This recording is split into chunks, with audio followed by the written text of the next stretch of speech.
Welcome to the second episode of YouSkilled Home Podcast. I am your host, Yanni, and this is Greg.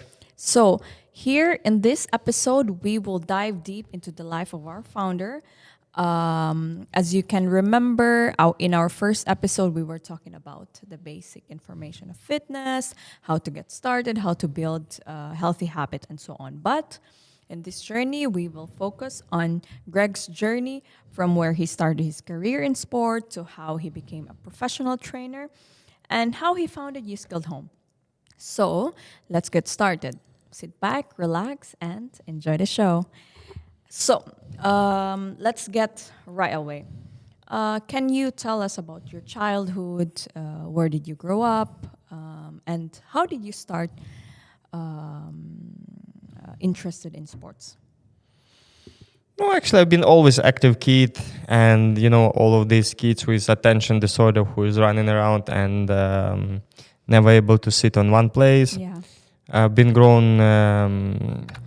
up in a small city back in Ukraine in 90s.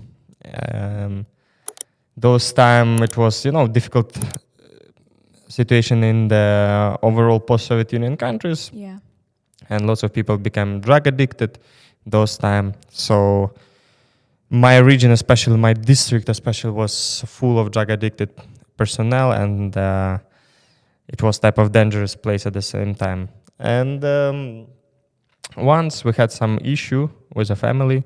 It was my birthday, and my parents and friends went to escort my relatives to the railway station. Yeah. And they get assaulted by these drug-addicted guys. So they got beaten up heavily, especially my father. So by those time, I've been advised to start doing boxing just as a self-defense, because he didn't know how to defend himself. He got nicely injured. However, it was one person of the group of him. He knew boxing before, so he managed here and there defend himself, and at least his face and body became at least remain out of injury. Yeah. Rather than my father, he was broken. So it's 1998. Sorry. How old were you? I was 7. 1998. I was 7. 13 January is my first day at the boxing class. So right away you joined boxing. Yes. Classes. Yes. All right. How many years have you been in boxing then? Yeah, so this start 1998 and I finished around 2011, 2012. So pretty much from 7 years old till 20. Oh. So that was like from childhood, teenager, youth. And adults I was not competing, being honest. Mm-hmm.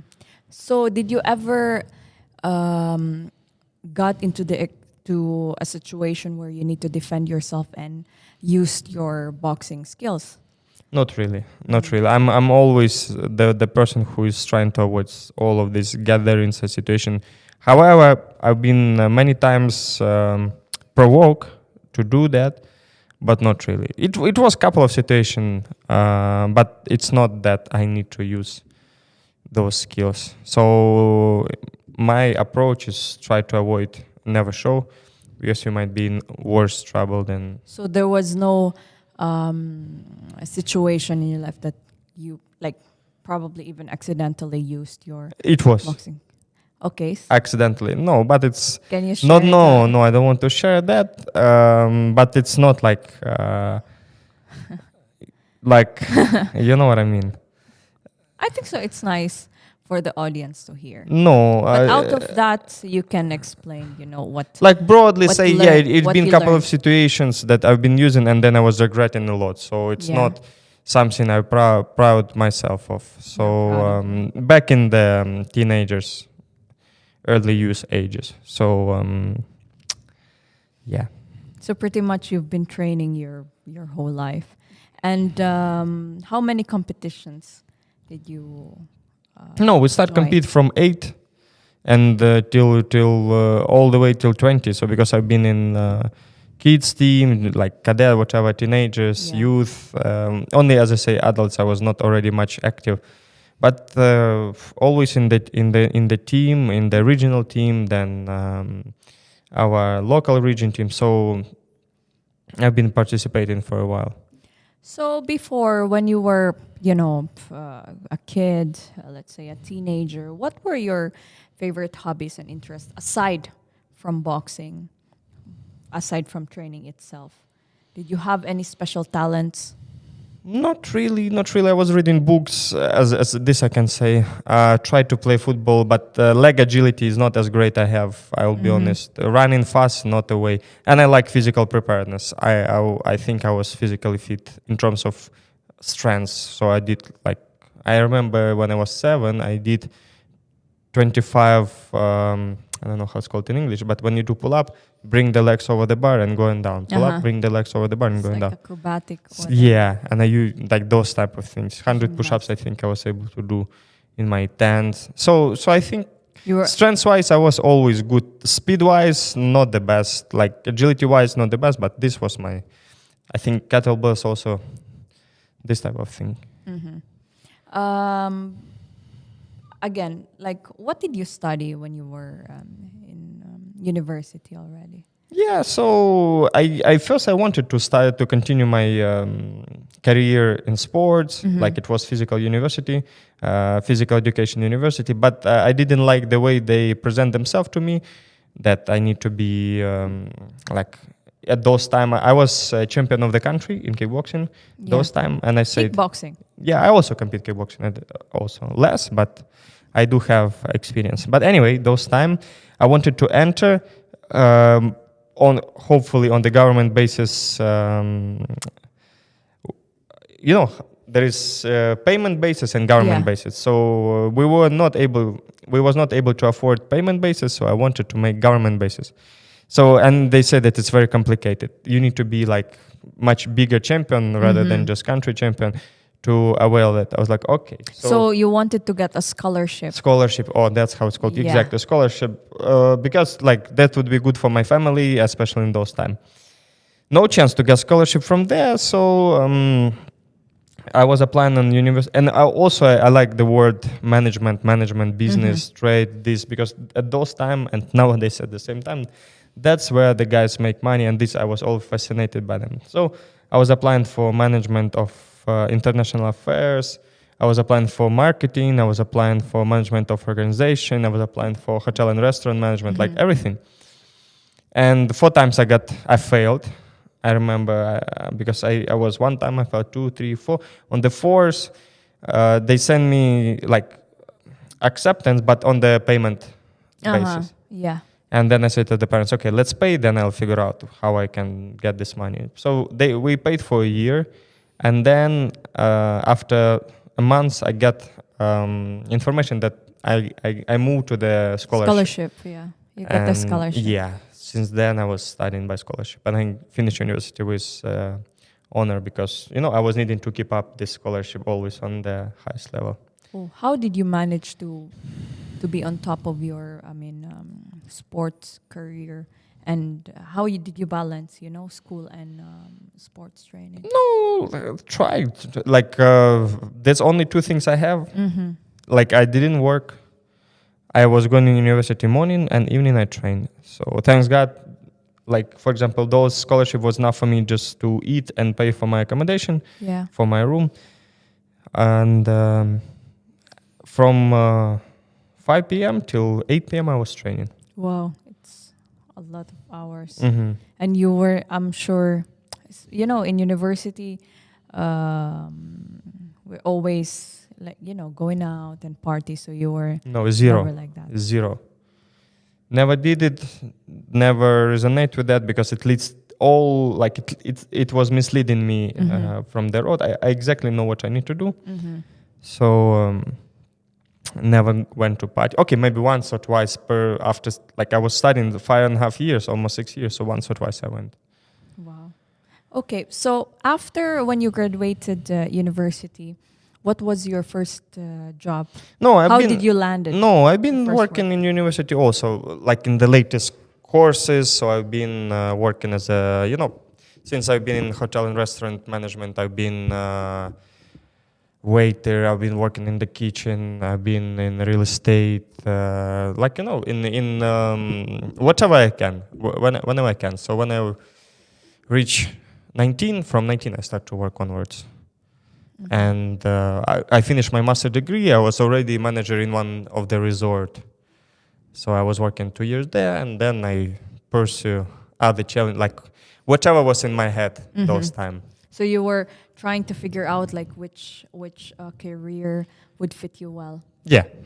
But I was excited in business. I was thinking, okay, I'll work, but one day I'll do something like that. And you were from Ukraine, and how did you manage to go out? Like you came here in UAE, or you've been in other country also? I mean, Like honest, what made you, change? Yeah, move. No, honestly, I didn't want to move from the country. It's back, let's imagine, back 2013. Actually, I had a good salary being manager in the resort. I already had like apartment and everything. I mean, rented, but still, like I already had certain lifestyle. Yeah. I was training for myself, but still, like everything was a little bit organized. But I was dreaming about business, right? So I quit my job. We opened with my friend one small venue. We tried different things. Like, of course, it was unsuccessful because it was not well planned, and my partner also, I think, was not the best for me. And then I said, okay, I'll stop this project. We stopped the project. Then I went to the capital and wanted to succeed there. And I started to work in different jobs, somewhere 1 day, 2 days, 10 days, 1 month. Like, I think I did more than 7. So you quit your Yes. resort job? Yeah, good job, yeah. Go on. Yeah, so I went to the capital, as I said, did so many interviews, did so many small jobs, trying to succeed there because always I was driven that I need to go to the capital, to the center to succeed. Never happened.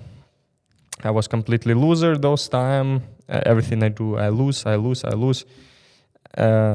Like no luck at all. Like I was desperate at a certain time. Yeah, and then my neighbor, because I was living in hostel, I was changing 10 days I'm living in one hostel, another one.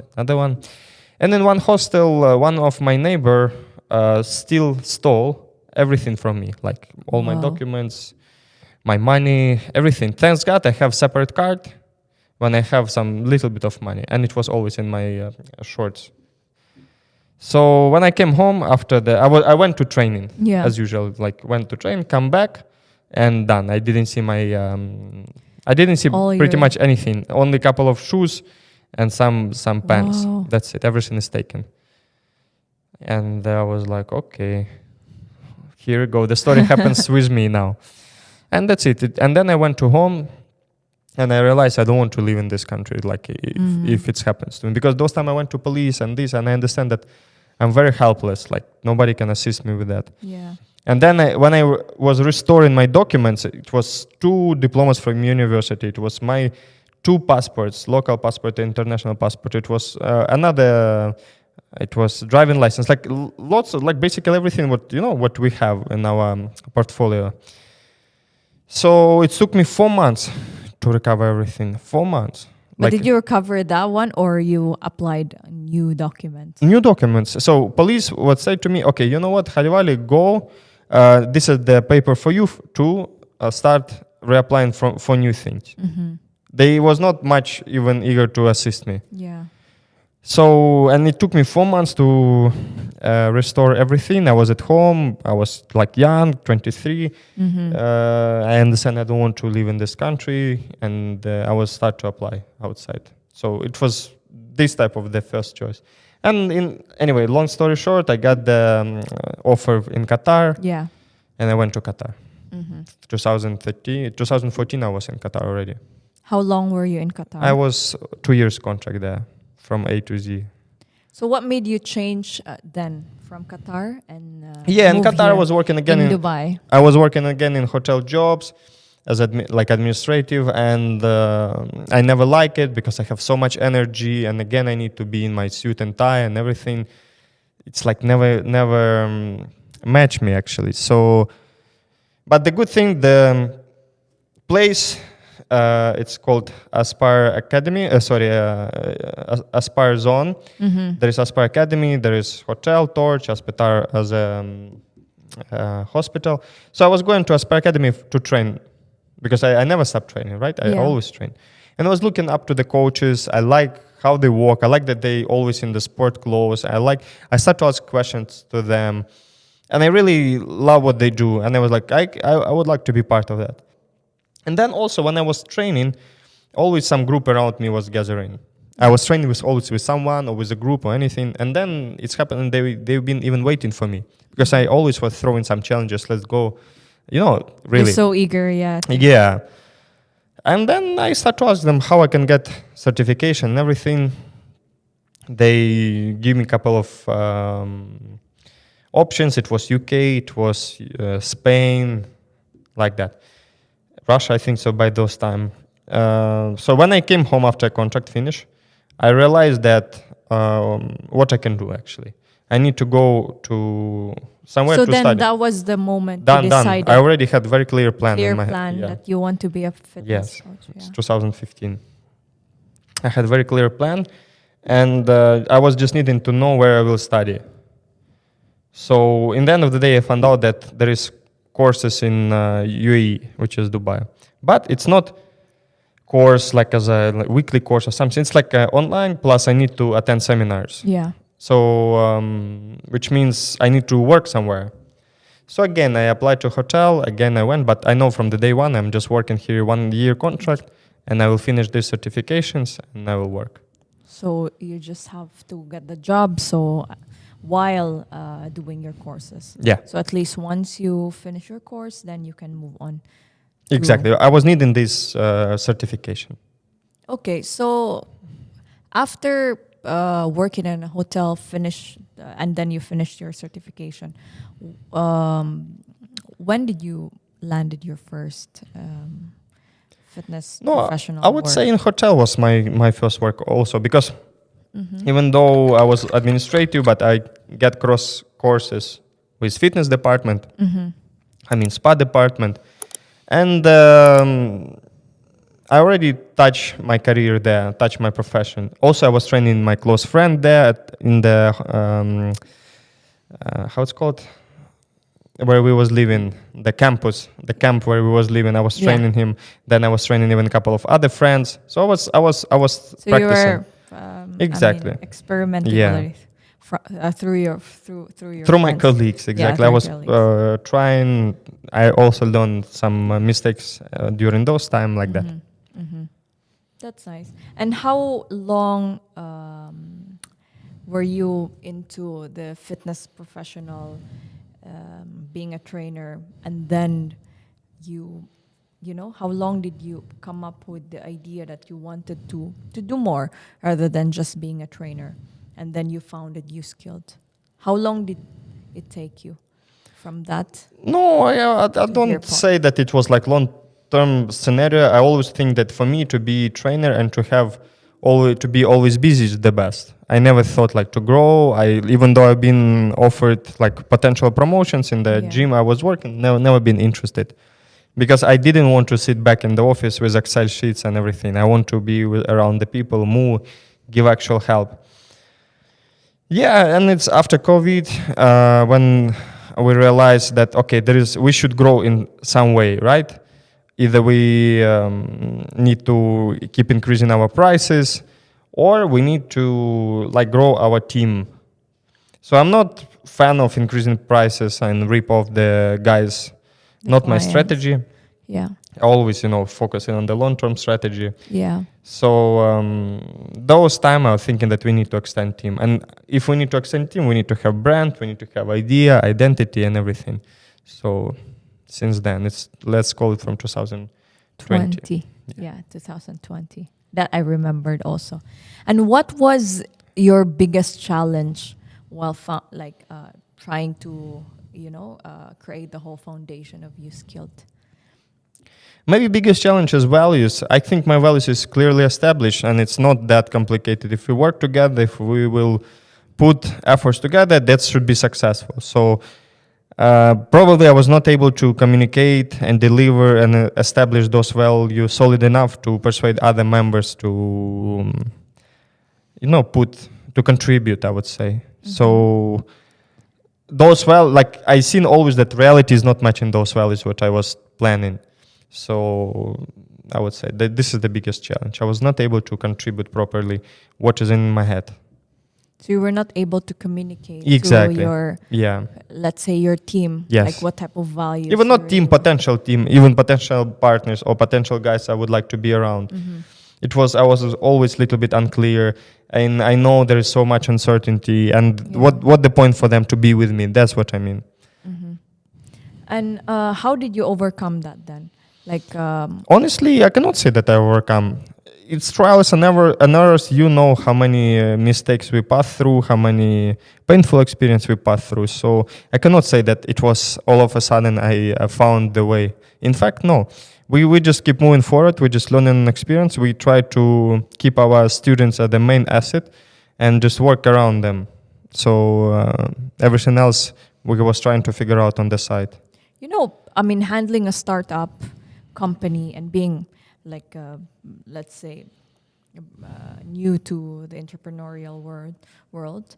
How did you, what made you inspired to go through I'm sure there's so many challenges you face from the beginning up to now, but what inspired you to go for it? No, but it's very interesting. I believe we have full potential to become known in the industry, and I always watch other people podcasts, and I see famous trainers, and I see other successful people. But I believe that we one of them, and I believe for those experience what I passed through, it somehow can be even in some cases more unique than it can be even more unique than others, because I have very extensive experience in sports. I have things to share. What do you mean by more unique than others then?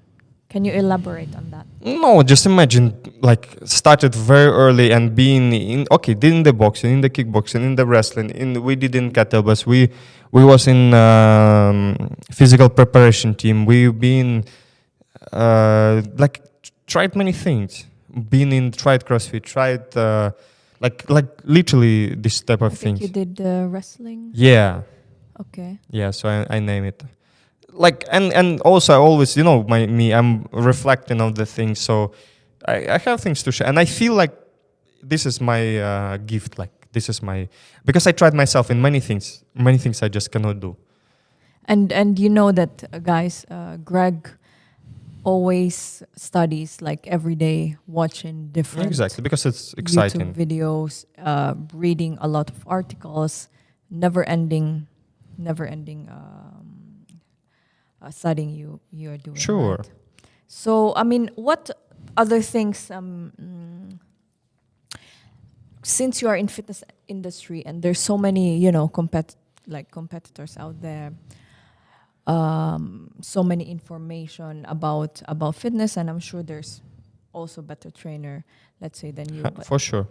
But what is the best contribution can you give to the fitness industry?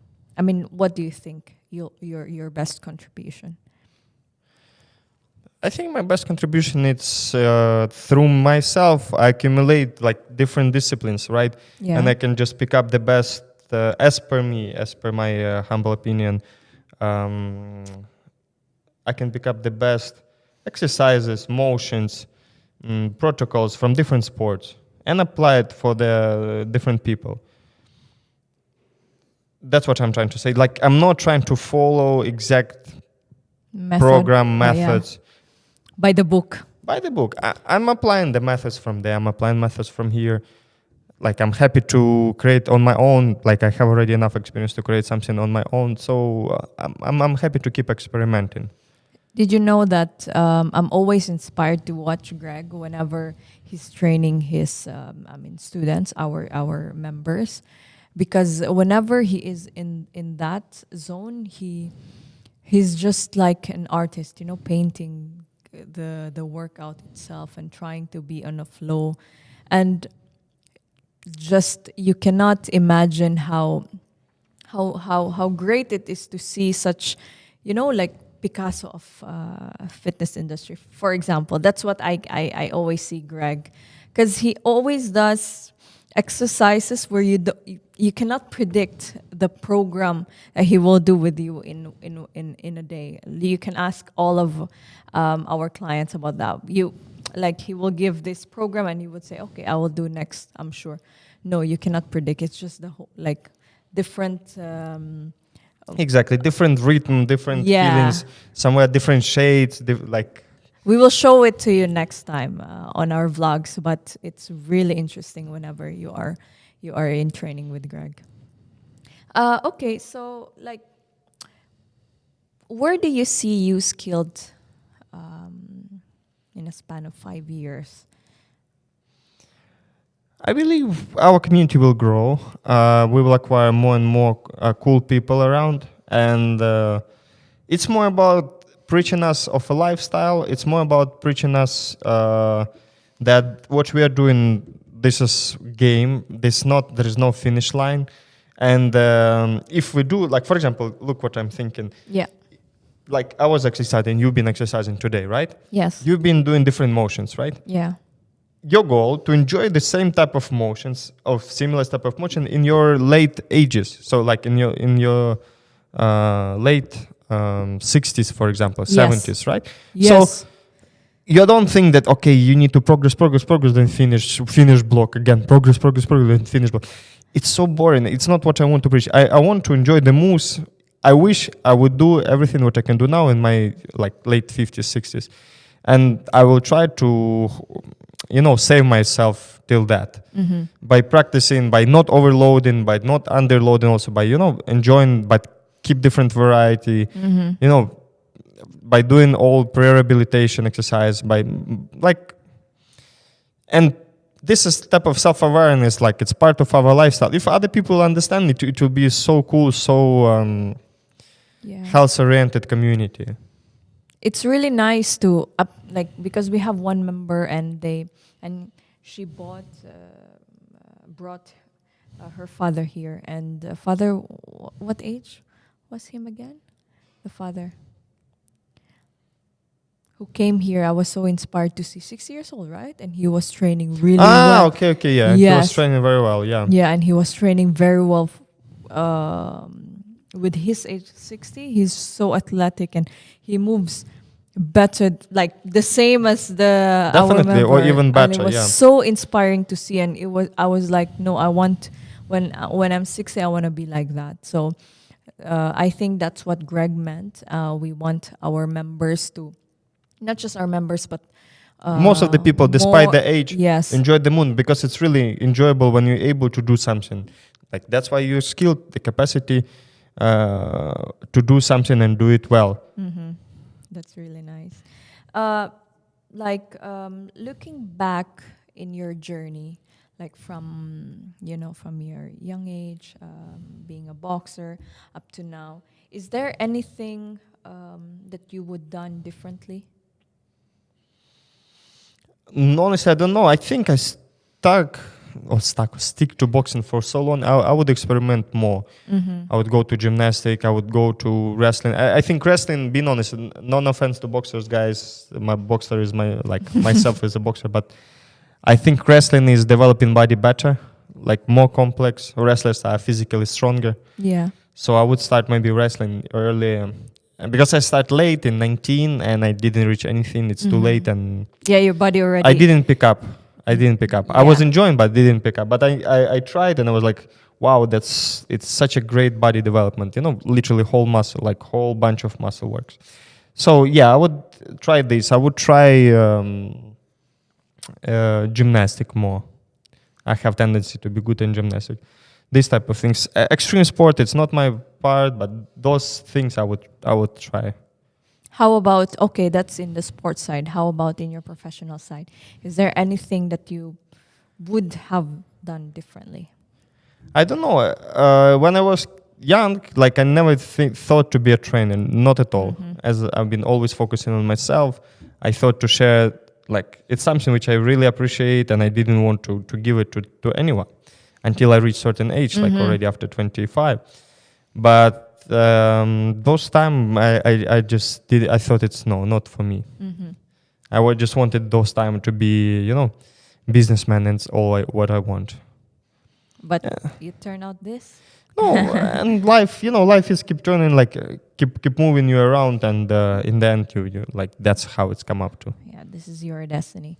And last question: what are some of the biggest lessons you've learned as an entrepreneur, as a fitness professional plus an entrepreneur? And what advice you would give to someone just starting out, who wants to be a fitness professional and who wants to be an entrepreneur? No, I would say that it's a long game. Like, we're not here for the beginning, especially because there's so many lucrative things. Work 2 years and then sit back and relax. Business will work. Maybe somebody can arrange such type of business. Unfortunately, I'm not the one who can give you such advices. It's a long game, and it's probably more work than, for example, other people do, because it's like it will dedicate whole your time. You need to work Half day, 12 hours. So I like that so much. Exactly. And fitness, it's something which, like, for example, you eager to, like, for example, imagine for us what we did. We did sometimes 10-hour sessions, like 10 sessions, 12. And then you come and you still read 1.5 hours. So if you have like desire to be immersed to such extent, sure, you then can do it. Everything will line up. Exactly. Yeah. But if you like even bored to spend your time like this, then or you want something. To have a work-life balance. Yeah, then choose something else, which is, I also like, look how many experiences I passed through until I found it out. Like, I was bad in so many things. Like, I was trying back office bad, like sitting in the Excel sheets and everything bad, trying this slow, this doesn't work, but I know that I'm like, I'm athlete. I'm an athlete. I cannot sit in the jacket. This you can just do forever. Exactly. So this I can do forever. I am able to put work, and then things will be lining up slowly. And within some time, we're trying to learn on the way. We ask smart people for advices. It's important to have. Yeah, they mentor us, and we're trying to learn very quickly. Yeah, it's important to have really guys around like that who would advise you. It's important to have mentors who's already ahead of you and into the game. It will really give you, better judgment on things, and it will help you throughout the challenges. This is what we are trying to have around now, me and Greg. So, yeah. I think that's it.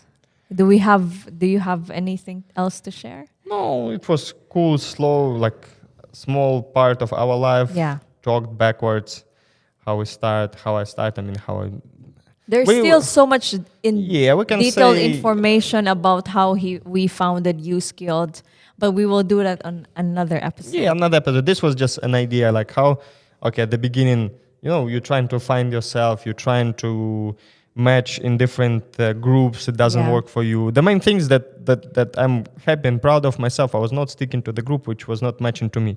I was keep moving away. Keep moving away. That's what I'm proud. I was keep searching for myself. Like, I was not sticking to the people just because I need to stick to them. Yeah. And in the end, I'm so happy. That's exactly what we need. Like, what I need to do, exactly where you need to I need to be. So this is maybe main lesson. No need to stick to the people who drag you down, who are not that happy around. You just need to move away until you find the right people. Correct. Exactly. So thank you so much for that, Greg. Thank you. Thank you for joining us on this episode of YouSkilled Home Podcast, where we delve deep into the fascinating journey of Greg. It's still not as deep, but I believe we learned a lot from it. So we encourage you, please, to comment any suggestions you have, feedback as well, so that we will know what else we need to improve, correct? As you remember, first 20 episodes will be still not professional, but after 20 we'll pick up and it will be on the level. We are still experimenting, but we are really eager to do this podcast because we know that we have so much information to share to you guys through our experience and through Greg's expertise also about fitness. So please, if you enjoy this, leave us a feedback. And don't forget to subscribe on our next episode. Next episode, hit notification button and give us a like. Give us a like. Thank you so much for listening, guys. See you again.